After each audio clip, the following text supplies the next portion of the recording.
கர்த்தருடைய பரிசுநாமத்திற்கு ஸ்தோத்திரம் உண்டாட்டும்.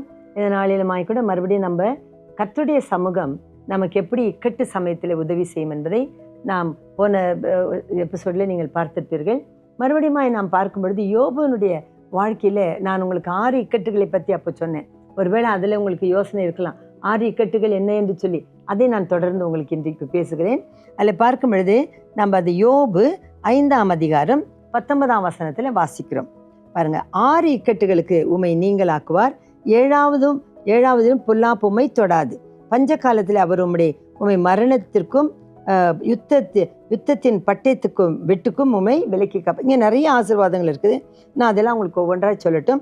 ஆனால் இந்த 6 இக்கட்டுகள் என்ன என்று சொல்லி நாம் பார்ப்போமானால், 6 இக்கட்டுகள் நம்ம பாருங்க, 1 ராஜாக்கள் 8:37 நம்ம வாசிக்கிறோம். 1 ராஜாக்கள் 8:37 அதில் நான் வாசிக்கும் பொழுது, தேசத்திலே பஞ்சம் உண்டாகிற பொழுதும், கொள்ளை நோய் உண்டாகிற பொழுதும், வறட்சி, சாவி, வெட்டுக்கிளி, பச்சைக்கிளி உண்டாகிற பொழுதும், இங்கே 6 காரியங்களை அவர்கள் சத்துருக்கள் தேசத்தில் உள்ள பட்டணங்களை முற்றுகை போடுகிற பொழுதும், அது 7வது. யாதொரு வியாதியாகிலும் வரும்பொழுது உம்முடைய ஜனமாகிய இஸ்ரவேல் அனைவரிலும் எந்த மனுஷனாலும் தன் இருதயத்தின் வாதியை உணர்ந்து இந்த ஆலயத்துக்கு நேராக தன் கையை விரித்து செய்யும் விண்ணப்பத்தையும் சகல வேண்டுதலையும் உடைய வாசஸ்தலிருந்து பரலோகத்தில் தேவன் கேட்டு அவர்களுக்கு மன்னித்து உதவி செய்வாராக. இதுதான் 6 இக்கட்டுகள். தேசத்தில் வருகிற கொள்ளை நோய்கள், பஞ்சங்கள், மரணங்கள், பட்டயங்கள், நாவின் சண்டைகள், பாழாக்குதல்கள், பஞ்சங்கள், காட்டு மிருகங்கள், வெளியின் கல்லுகள், இதெல்லாவற்றோடு நம்மளுக்கு போராட்டம் உண்டு. அதுங்களா, இந்த ஜனங்களோடு கூட நமக்கு இந்த 6 இக்கட்டுகள் நமக்கு வருகிறதா இருக்குது. இந்த 6 இக்கட்டுகளிலும் கர்த்தர் நம்மோடு இருப்பாரானால், அவருடைய சமூகம் நம்மோடு இருக்குமானால், கர்த்தர் நம்மை எல்லாவற்றுக்கும் விலக்கி காப்பார். யோபை குறித்து நாம் பார்க்கிறோம். யோபு அவர் எவ்வளோ உபத்திரப்படுகிறார் பார்த்தீங்களா. அவருடைய இக்கட்டு காலத்தில் யாருமே அவருக்கு உதவி செய்ய இல்லை. அவருடைய மனைவி கூட என்ன சொல்றாங்க, நீர் தேவனை தூஷித்து ஜீவனை விடும் என்று சொல்லிவிடுறாங்க. அந்த நேரத்தில் கூட யோபு தன் வாயினால் தேவனை தூஷிக்கவே இல்லையா, தன் வாயினால் பாவம் செய்யவில்லை என்று சொல்லி நாம் பார்க்கிறோம். யோபு அப்படி தேவனுடைய சமூகத்தை காத்திருந்தனால் அவர் தன் வியாகுலங்கள் எல்லாம் கர்த்தரிடத்துல தான் சொல்லுகிறார். தன்னுடைய வேதனைகளை கர்த்தரிடத்துல சொல்லுகிறார். ஐயோ, என்னை சபித்து போட்டாலும் கூட நான் நல்லா இருக்குவேன், நான் மரித்து போனால் நல்லா இருக்குமே என்று சொல்லுகிறார். ஆனாலும் அவர் சொல்லுகிறார், என் மாம்சமெல்லாம் அழுகினாலும் என் கண்களால் நான் அவரை காண்பேன். என் மீட்பர் உயிரோடு இருக்கிறார், கடைசி நாளிலே அவர் மண்ணிலே நிற்பார், என் கண்களே அவரை காணும், என் சொந்த கண்களே காணும். பார்த்தீங்களா, கர்த்தருடைய சமூகத்தை விடாமல், தேவனை தூஷிக்காமல் தன் உபத்திரவ நாட்களிலே அவர் தேவனோடு கூட இருக்கிறார். அதனால்தான் ஆண்டவர் சொல்லுகிறார், நான் 6 இக்கட்டிலும் நான் உன்னை காப்பேன், 7ஆவதிலும் பொல்லாப்பு உன்னை தொடாது. இந்த 6ம் 7ம் என்னன்றதை நான் உங்களுக்கு சொல்லிட்டேன். பாருங்க, இந்த கீழே நாம் பார்க்கிறோம், பஞ்ச காலத்திலே அவர் உம்மை மரணத்துக்கு விலக்கி காப்பார். உலகமெல்லாம் பஞ்சம் வந்தாலும் பாருங்க, இந்த கொரோனா பீரியட்ல கூட எவ்வளோ கஷ்டங்கள் வந்தது, ஆனாலும் கர்த்தர் நம்மை காத்தார். காரணம் என்ன? அவருடைய சமூகம், அவருடைய சமூகத்தின் தூதனானவர் நம்மை நடத்தினார் என்று சொல்லி பார்க்கிறோம். யுத்தத்திலே பட்டயத்தின் வெட்டுக்கும் விலக்கி கர்த்தர் காப்பார். எவ்வளோ பயங்கரமான காரியங்கள் எல்லாம் நடக்குது, ஆனாலும் அதற்கு மத்தியிலே கர்த்தர் தம்முடைய பிள்ளைகளை ஒரு அதிசயமாய் காக்கிறார். நான் ஒரு சின்ன ஸ்டோரி உடனே உங்களுக்கு சொல்லட்டும். ஒரு வீரன், அவன் யுத்தத்தில் என்ன பண்ணுகிறான், ஓடிக்கொண்டிருக்கான். யுத்தத்தில் பகையாளிகள் அவனை கண்டுபிடித்து விடுகிறார். அவனோடு கூட யாருமே இல்லை. அப்போ அந்த வீரன் என்ன பண்ணுகிறான், ஓடிக்கொண்டிருக்கிற சமயத்தில் ஒரு பாழடைஞ்சு போன பங்களா இருக்குது. அப்போது எதிராளிகள், இவன் என்ன பண்ணுகிறான், அந்த எதிராளிகளுக்கு பயந்து அந்த பாழடைஞ்சு போன அந்த பங்களாவுக்குள்ளே உள்ளே ஓடி போய் ஒரு அறையில் மறைந்து கொள்ளுகிறான். மறைந்து கொண்டாலும் இவனுடைய மனம் சொல்லுகிறது, ஐயோ, நம்ம இவர்கள் வந்து தேடுவார்கள், கண்டுபிடித்து என்னை கொல்லுவார்கள் என்று சொல்லி பயந்து கொண்டே அவன் கண்களை மூடி கர்த்தரோடு கூட அமைதியாக இருக்கிறான்.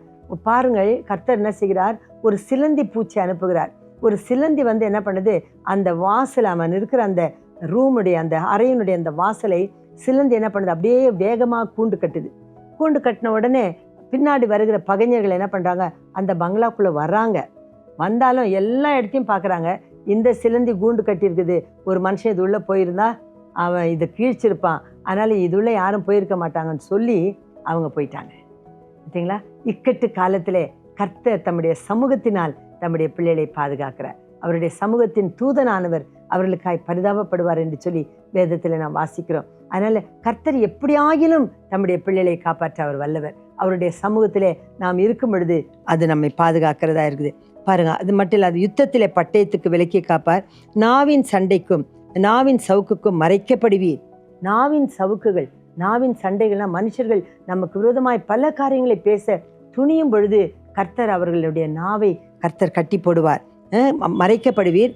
அது நம்ம சங்கீதம் 31:17 கூட வாசிக்கிறோம். நாவின் சண்டைகளுக்கும் மனுஷருடைய அகங்காரத்துக்கும் உங்களை மறைத்து அவர் தம்முடைய சமூகத்திலே உங்களை மறைத்து வைத்து காப்பாற்றுவார் என்று சொல்லி நாம் வாசிக்கிறோம். ஆகவே இந்த நாளில் பாழாக்குதல் வரும் பொழுதும் நாம் பயப்பட வேண்டியதில்லை. கர்த்தருடைய சமூகத்திலே நம்மை மறைத்து வைத்து காப்பாற்றுவார். உயர்ந்த அடைக்கலத்திலே நம்மை வைப்பார். உன்னதமானவருடைய சட்டையின் மறைவிலே இருக்கிறவன் சர்வ வல்லவருடைய நிழலிலே தங்குகிறான். ஆகவே நமக்கு உபத்திரவங்கள் உலகமெல்லாம் வந்தாலும் கூட நாம் உன்னதமானுடைய மறைவிலே அவருடைய சமூகத்திலே இருக்கும் பொழுது அவருடைய செட்டைகளாலே நம்மை மறைத்து, ஒரு கோழி தன் குஞ்சுகளை எப்படி காக்குமோ அதுபோல தேவன் நம்மை காக்க அவர் எத்தனையோ தடவை நான் மனதாயிருக்கிறேன் என்று இயேசு எருசலேமை பார்த்து சொல்லி கண்ணீர் விடுகிறார். ஆகவே அவருடைய செட்டைகள் இன்றைக்கும் நமக்கு இருக்கிறது, அவருடைய சமூகம் இன்றைக்கும் நமக்கு இருக்கிறது. ஆகவே நாம் ஓடி போய், வசனம் சொல்வது கர்த்தருடைய நாமம் பலத்த துருக்கம், நீதிமான் அதற்குள்ளே ஓடி போய் சுகமாய் இருக்கிறான் என்று நீதிமொழிகள் 18:10 நாம் வாசிக்கிறோம். ஆகவே கர்த்தருடைய சமூகம் எங்கேயோ இல்லை, அது நம்மோடு கூட தான் இருக்குது. நாம் அந்த சமூகத்துக்குள்ளே போய் நம்மை காத்து கொள்ள வேண்டியது நம்முடைய கடமையாக இருக்குது. பாழாக்குதலும் பஞ்சத்தையும் பார்த்து நகைப்பீர், யோபு 5:22 வாசிக்கிறோம். காட்டு மிருகங்களுக்கும் பயப்படாமல். காட்டு மிருகங்கள் என்றால் இந்த உலகத்தில் இருக்கிற ரட்சிக்கப்படாத மக்கள், தேவனை அறியாத துஷ்டர்கள், அவர்களுக்கும் கூட நாம் பயப்பட வேண்டிய அவசியம் இல்லை. ஏனென்றால் காட்டு மிருகங்களை உண்டாக்கினவர் தேவன் தான். அதனால அந்த தேவனுக்கு தெரியும் எந்த மிருகத்தை எப்படி கட்டணும்னு சொல்லிட்டு. ஆகவே காட்டு மிருகங்களுக்கு பயப்படாதிருப்பீர். வெளியின் கல்லுகளோடும் உமக்கு உடன்படிக்கை இருக்கும். வெளியின் கல்லுகள் என்றால் ஜீவ கற்களாகிய கர்த்தருடைய பிள்ளைகள், ஜீவன் இல்லாத குமாரன் இல்லாதவன் ஜீவன் இல்லாதவன் என்று 1 யோவான்ல நாம் வாசிக்கிறோம். ஆகவே குமாரனை இல்லாதவர்கள் வெளியின் கற்களாய் இருக்கிறார்கள். அந்த கல்லுகளோடு கூட கூட நமக்கு உடன்படிக்கை உண்டாயிருக்கும். அவர்களும் நம்மோடு கூட சமாதானமாய் இருக்க கர்த்தருடைய சமூகம் செய்யும். Praise the Lord. வெளியின் கல்லுகளோடு உமக்கு உடன்படிக்கை இருக்கும். வெளியின் மிருகங்கள் உம்மோடு சமாதானமாயிருக்கும். வெளியின் மிருகங்கள் என்றால் ரட்சிப்பை பெறாத ஜனங்கள், அவர்களோடு கூட கூட நாம் சமாதானமாய் இருப்போம். உம்முடைய கூடாரத்தை சமாதானத்தோடு இருக்க காண்பீர். கர்த்தருடைய சமூகம் நம்ம வீட்டில் இருந்துச்சுன்னா நம்ம வீட்டில் சகல சமாதானமும் அமைதியும் இருக்கும். என் ஜனமோ சமாதான தாபரங்களிலும் நிலையான வாசஸ்தலங்களிலும் அவர்கள் குடியிருப்பார்கள் என்று சொல்லி நாம் வாசிக்கிறோம். எங்களை சமாதான தாபரம், நிலையான வாசஸ்தலம் என்று சொன்னால் அங்கே கர்த்தருடைய சமூகம் இருந்தால்தான் நீதி அங்கே வாசமாயிருக்கும். கர்த்தர் அங்கே சமாதானத்தை கொடுப்பார். உம்முடைய கூடாரம் சமாதானத்தோடு இருக்க காண்பீர். உம்முடைய வாசஸ்தலத்தை விசாரி, ஒரு குறைவையும் காண மாட்டீர். நமக்கு ஒரு வீடு இருக்குமானால் அந்த வீட்டில் சகல நன்மைகளையும் கர்த்தர் தருவார்.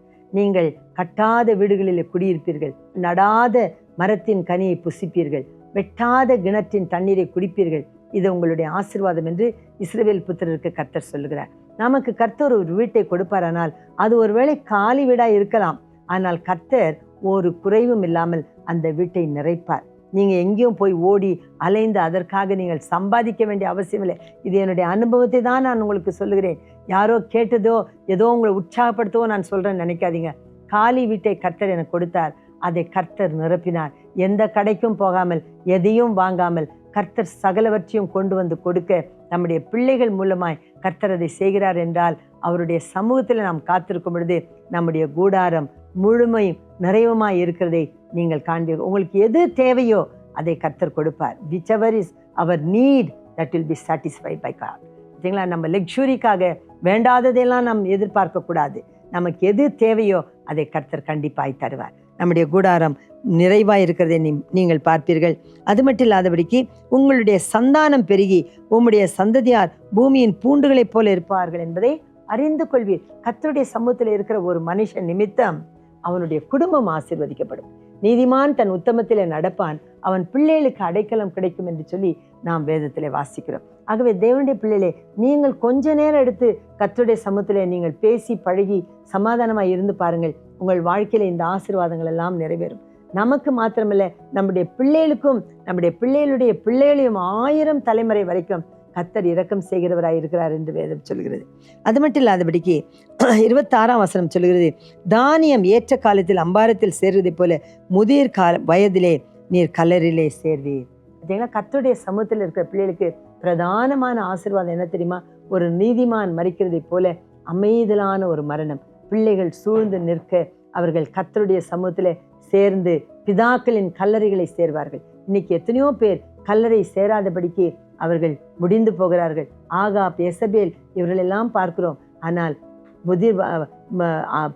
இவர்கள் சொல்வார்கள், கர்த்தருடைய பிள்ளைகள் சொல்வார்கள், நாங்கள் எங்கள் பிதாக்களின் கல்லறைகளிலே நாங்கள் சேர வேண்டும். அது ஒரு பெரிய ஆசீர்வாதம். பிதாக்களின் கல்லறைகளை சேரு.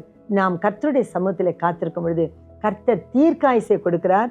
அது மட்டும் இல்லாதபடிக்கு நமக்கு ஒரு அமைதலான சமாதானமான முடிவை தருவார். நீதிமானுடைய முடிவு சமாதானம். அதுபோல் நமக்கு கர்த்தருடைய சமூகத்தில் இருக்கிற பிள்ளைகளுக்கு எவ்வளோ ஆசீர்வாதங்கள் பற்றிருக்கலாம். யோபு 5ஆம் அதிகாரம் 19 26 வரைக்கும் இன்றைக்கு நாங்கள் வாசித்தோம். ஆகவே இதெல்லாவற்றையும் நீங்கள் கேட்டு தெரிந்து அறிந்து கொள்ளுங்கள் என்று கடைசியாக யோபு புஸ்தகத்தை முடிக்கிறார்கள். ஆகவே இந்த நாளிலுமாய் கூட கர்த்தருடைய சமூகத்தில் இருக்கிற ஆசீர்வாதத்தை நீங்கள் பெற்றுக்கொள்ளுங்கள். இன்னும் அநேக ஆசீர்வாதங்கள் அவர் சமூகத்தில் இருக்கிறது. அது எல்லாவற்றையும் அவருடைய சமூகத்துக்கு போகிறவர்கள் தான் பெற்றுக்கொள்ள முடியும். நாம் ஜெபம் பண்ணுவோம். பிதாவே, நாங்கள் நன்றியோடு ஸ்துதிக்கிறோம். உம்முடைய சமூகத்தில் எத்தனை ஆசீர்வாதங்கள் இருக்கிறது. யோபு உம்முடைய சமூகத்தில் தன்னை காத்து கொண்டபடினால் எல்லாவற்றையும் இழந்து போனார். ஆனாலும் 42ஆம் அதிகாரத்தில் நாங்கள் வாசிக்கும் பொழுது கடைசி வசனத்திலே யோபுவினுடைய கடைசி வார்த்தைகளை நாங்கள் பார்க்கும் பொழுது கர்த்தர் அவரை எவ்வளவாய் ஆசீர்வதிக்கிறீர் ஆண்டவரே, அவருக்கு எல்லா நன்மைகளையும் கூட்டி தந்து நடத்துகிறீர் என்று சொல்லி நாங்கள் பார்க்கிறோம். ஆகவே கர்த்தாவே, அவனுக்கு இரட்டிப்பான நன்மைகளை கொடுத்து ஆண்டவரே, இனஜன பந்துக்கள் வந்து அவரோடு கூட சமாதானமாகும்படி நீர் உதவி செய்தீர். முன்னிலைமையை பார்க்கிறோம், பின்னிலைமை மிகவும் ஆசீர்வாதமாக இருந்தது. கர்த்தர் இரட்டிப்பாய் சகலவற்றையும் கொடுத்து யோபுவை நீர் ஆசீர்வாதம். ஒரே மனைவியும் 10 பிள்ளைகளையும் கொடுக்கிறீர். காரணம், இந்த உலகத்திலே 10, பரலோகத்திலே 10. அவர்கள் போய் சேரும் பொழுது 20 சரியாய் முடியும். மற்றபடி ஆடு மாடுகள் அழிந்து போன எல்லாவற்றையும் யோபுக்கு இரட்டிப்பாய் தர காரணம், அவர் சமூகத்திலே அவர் நிலைத்திருந்தபடினார். உம்முடைய சமூகத்தின் ஆசீர்வாதத்தினால் அவரை நிறைவாக்கினீர். நாங்கள் இதற்காக உமக்கு நன்றி சொல்கிறோம். இதே போல நாங்கள் உம்மோடு நிலைத்திருந்து இரட்டிப்பான ஆசீர்வாதங்களை பெற்றுக்கொள்ள கர்த்தர் கிருபை தாரும். உம்முடைய மக்களை ஆசீர்வதியும். இயேசுவின் நாமத்தில் ஜெபிக்கிறேன் பரலோக பிதாவே, ஆமென். Praise the Lord. கர்த்தர் நல்லவர். உங்களையும் கர்த்தர் இரட்டிப்பான ஆசீர்வாதங்களோடு ஆசீர்வதிப்பாராக. ஆமென்.